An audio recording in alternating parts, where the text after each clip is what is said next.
Alright, troopers, welcome back to the channel today. And today we're going to be going over the Republic Bricks Nightbrother. Is Darth Maul's personal Mandalorian gauntlet fighter. And as you can see, it's pretty big. It barely fits in screen here. And we're just going to go over some quick stuff about it real quick. And then we'll jump on into the rest of the review. So just starting off, we just have it was designed by Brick Boss PDF. He's one of the designers for Republic Bricks. He does a lot of good stuff. And I'll end up linking his Instagram down in the captions below. This specific model has 426 pieces, though it, in my opinion, should have 427. I'll get about that why in a minute, just kind of talk about stuff. And it retails for $120 on site, but at the moment it is on sale for $90. So that's pretty cool there. And then as far as pieces, speaking of that, this pieces that I got were in pretty good condition. There were a couple pieces changed out for assumedly pricing concerns and such. And that was a red plate that went through here. It's a big triangle plate. I forget the exact dimensions and stuff of it. But in the instructions it showed it as red, but in the actual piece was black. So that actually ended up helping the model a little bit. And I'll go over about why and what it did in a little bit. But as far as other pieces here, I want to kind of point something out real quick. I'm actually going to go ahead and go in a little bit, talk about it and show it. So if you look on the cockpit on this side, it has this sloped 2x6 piece that goes down to a 1-step width at the bottom. And I just took it off there to show you real quick. As you can see, the orientation of it is this right side. And so you would assume that on the other side, it would be the opposite. It would be the left. But you can see here, and I'll take it off to show, that both of these are in the right orientation. So on one side, you have a near perfectly flush model that curves in and angles down in very good, very beautiful fashion. On the other side, you have a piece that sticks out and does not curve down to be very elegant and circled off model there. And you can see from the front, now on this side, it kind of goes and curves around, or on this side, it goes down, straight down, and then just straight out. So, and the instructions did show the left orientation in here as the ones being on it, but the one I got was the right orientation. So I'm not sure how throughout the other models that were sold, it was like that. That's just how mine was. But it is something that I saw, so just pointed it out. And something else, and why earlier I mentioned that it should have 427 instead of 426 as it had. And down here in this underbelly right here underneath by where the cockpit is, it actually has some of these pieces floating with the 1x2 plate missing. And it had it on this side of the cockpit when you built it and built up the frame, but not on this side. So I took the liberty of adding it in there to make it actual complete model. And I mean, it just helps a lot. Like it was down here in the sloping, it would have been really messed up had you not added the piece. And I'm really not sure why I did that. I do have a theory, and I'll get to that when I get to the instruction review. But yeah, it was just kind of weird that it seemed like an incomplete model.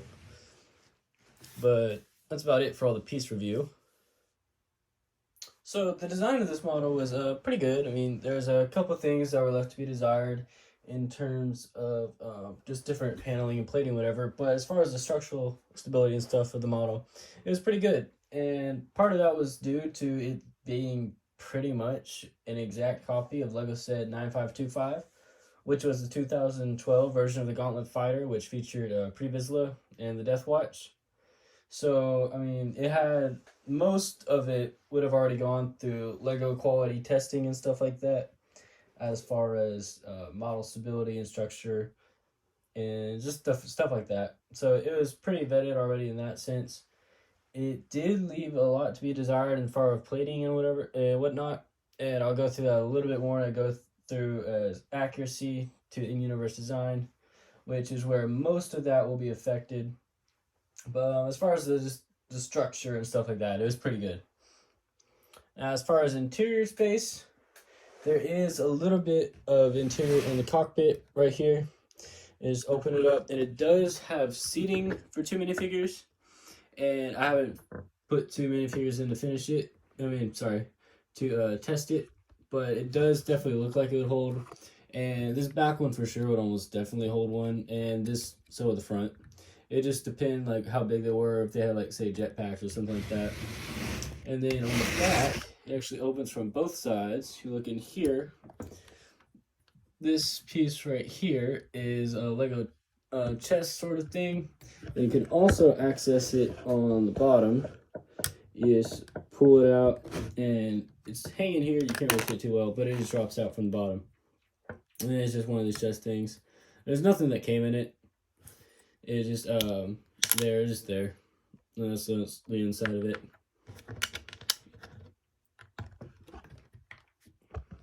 And as far as potential play features for the model, it does have the standard rotating cockpit associated with all Gauntlet fighters, and to where you can move, it does rotate all 360 degrees, so you can completely rotate around. It also has the wings. They rotate as well. They only do about a 180, and then they can just go all the way around. So this is a landing mode, whereas this would be the in-flight mode or attack mode. And it does that on both sides. So you can do that with both sides. And the also other thing it has is these landing gear. It just rotates up and down, just helping it land. In universe, it wouldn't have had the landing gear. It would have self-balanced through other means. But because gravity is a thing in our universe, they had to take that into account while I was building it. And I don't know if you noticed or not, but this did fall off. It just goes on the top right up here. It falls off from time to time.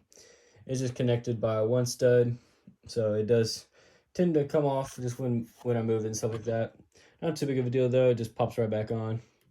But it is something that pointed out real quick. So the instructions for the model did seem very rushed. I scrolled through the instructions for the other Lego set, the one from 2012, and they did it in more or less the same, where they built the body, then the 2 wings and stuff like that. But contrary to how they did it here, Lego, they started with the front part of the cockpit and then built the back half and then built the 2 wings. Whereas here, they built the back half, then the front, and then the 2 wings, which more or less is the same thing. But the biggest difference here is a connection piece. So it uses a ball socket and then connect it there just like it does in Lego. However, for whatever reason, they decided to build the back first, in which case closed off the space needed to insert the ball joint into the connector piece. So I actually had to put it in, just knowing that that's how I was going to connect to the front of the cockpit area. But that was one of the things they did that seemed out of order, kind of that I mentioned earlier. Another thing that was pretty common in the body area was they would build they would outside in, but in order to actually construct it properly, you'd have to start in from the inside and build out, as you can only build on top of the last layer, not underneath it, to connect it to the models. So just as an example, you would start, let's see down here, just say you started with these slope pieces and then built the plates underneath all the way to this front. But it is just, I don't know, you just kind of had to skip ahead a little bit in this look and kind of build it backwards, how the instructions. And that's actually, I believe, how they missed the 1x2 up there, is that just by building it backwards, they forgot to add that last layer connecting it to the model. But that was about it for the instructions. I mean, they do get the model built and stuff like that, so they're good in that aspect. But they did leave a couple things to be desired.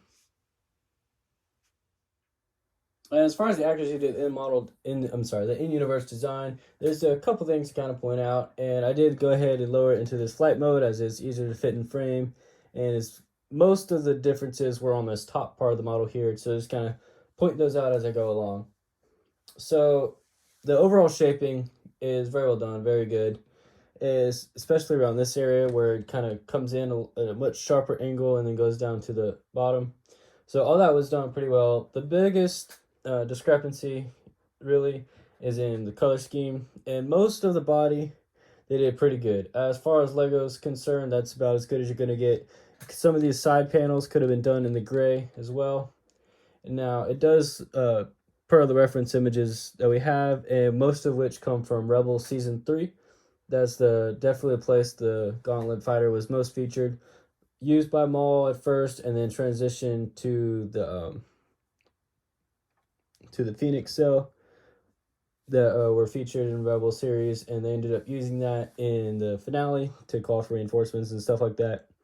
But the sidetrack there. But that's just the main references we have, so that's going to be kind of what I'm judging it based off of. And for the model itself, this patches of red right here do not exist on the reference images or any of the other images I can find at all.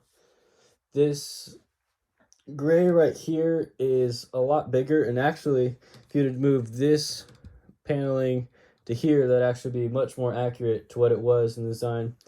They did have some of this paneling right here that was supposed to be red per the instructions and per the computer generated modeling and stuff, but it actually black, and so it actually helped a little bit of this because all of this kind of outer wing section was that black color, and you could argue black or dark gray or whatever, but either way, it's not red. And so it's another thing, depending on the reference image, this gray color here was either dark gray or light gray, or and as far as the black that you see on the ship, depending on the reference image, it could have been black or dark gray.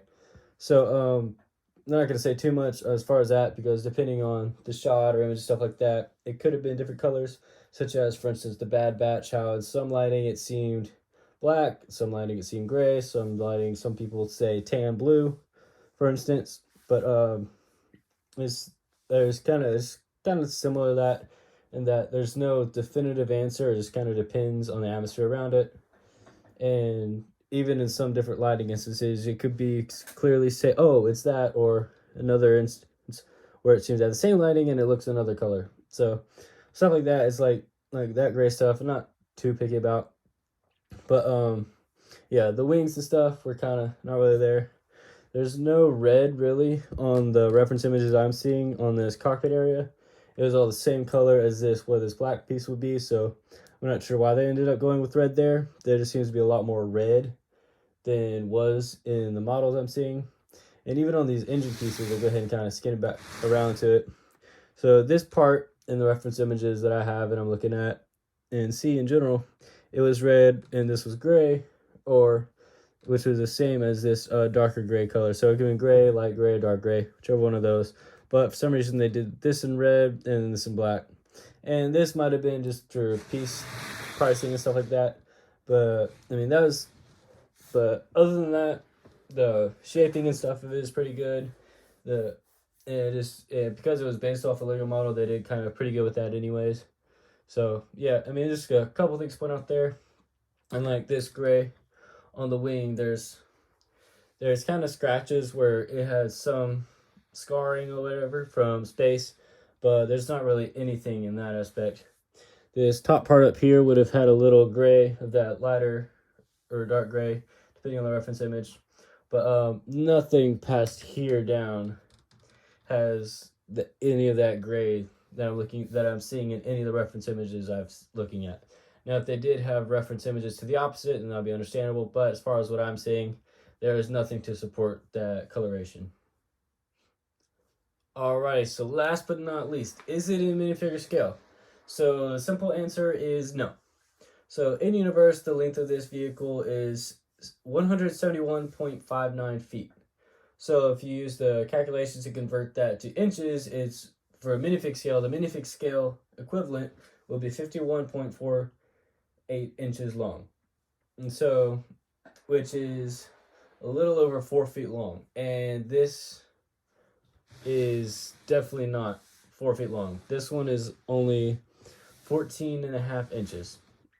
So you can see it's not quite minifig scale, and there's some shots in the Clone Wars where they're inside of a gauntlet fighter, and you can kind of see that the interior of the cockpit alone is wide enough for about 3 or 4 people, depending on kind of how big they are and stuff like that, and whether they're piloting the craft or whether they're in the back seating area. But you can definitely tell that it's much more than just one figure wide, and it's barely even kind of fitting the figure in there to begin with.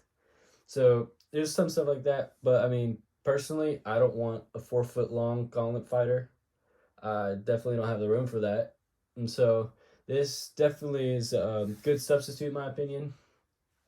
And the model itself is very good in general. I mean, aside from the coloration discrepancies per the instructions and stuff like that, it's a pretty good model overall. It does convey the Maul look as far as being red, black, and gray. And as much as I don't like it from an accuracy standpoint, the coloration does look pretty good. You can definitely tell it's a Maul or his ship, stuff like that. So as much as I didn't like it, it's still pretty good. And alrighty, that's going to wrap it up for today. So if you liked the video, don't forget to like, comment, and share it to friends.